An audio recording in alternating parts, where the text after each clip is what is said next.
morning on 2 News. I didn't know that. Me That's neither. great advice. Kathy, thank you. Chocolate, that's just a very specific thing, so now I'll remember that. Especially if you're out on the boat. You're like, oh, here's one handy. I'm just kidding. And you know, okay, girl. No, I'm kidding. Listen, it is 5:40 here on your Friday morning, so we're not thinking about that yet, okay? But maybe boat weather will be happening this weekend. Hopefully. I'm sure by the summertime we're going to be wishing it's going to rain because we're seeing a lot of it. Mother Nature has delivered quite a bit. In fact, record-breaking rain. We're still not done with that. We're seeing the heaviest amount continuing right now. We do have that new severe thunderstorm warning. Now, this one right here, let me just go ahead and pause this for you. That way we can kind of get a closer look. Does include Leflore County and Sequoia, and this is going to go until 6:30. There was already some reports of about quarter-size hail, so that is a good criteria to issue that severe thunderstorm warning. But we do have a heaviest amount of rain, and I will say areas just far to the east, that is actually the strongest potential for strong to severe storms. Anything past that is really just looking at maybe some strong winds, but for the most part, just heavy amounts of rain, which is why flooding remains a very big concern. We've had multiple flash flood warnings going on as well.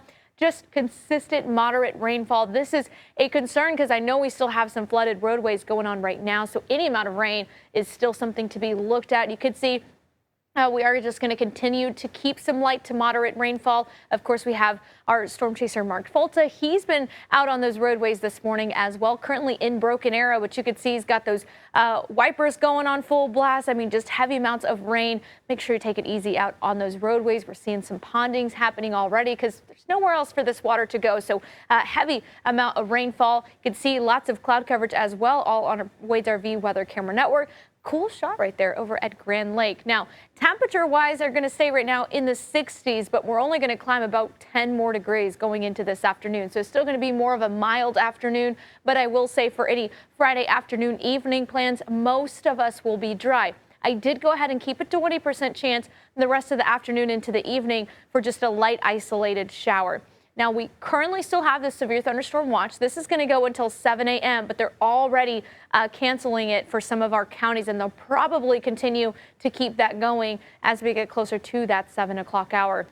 A flood watch is in place because we've already seen so much rainfall, almost 1.5 inches in Okemah in 30 minutes. So this is why this is going to continue to be a concern. This does include portions of our location between 1 to 2 inches, but locally upwards of 3 inches of rain. So the rest of your Friday, here's 7 o'clock as most of that heavier rain continues to move on east. We'll keep some light rain in our forecast. Here's about 8:30 as you're heading off, sending those kiddos off. Keep the umbrella, but not going to need to have the full rain gear as we are continuing more dry conditions for lunchtime. And then we are going to keep a chance for additional showers. This one in particular goes a little bit on the heavier amount, but we're just going to keep about a 20% across the area to see some of these along with those northerly winds.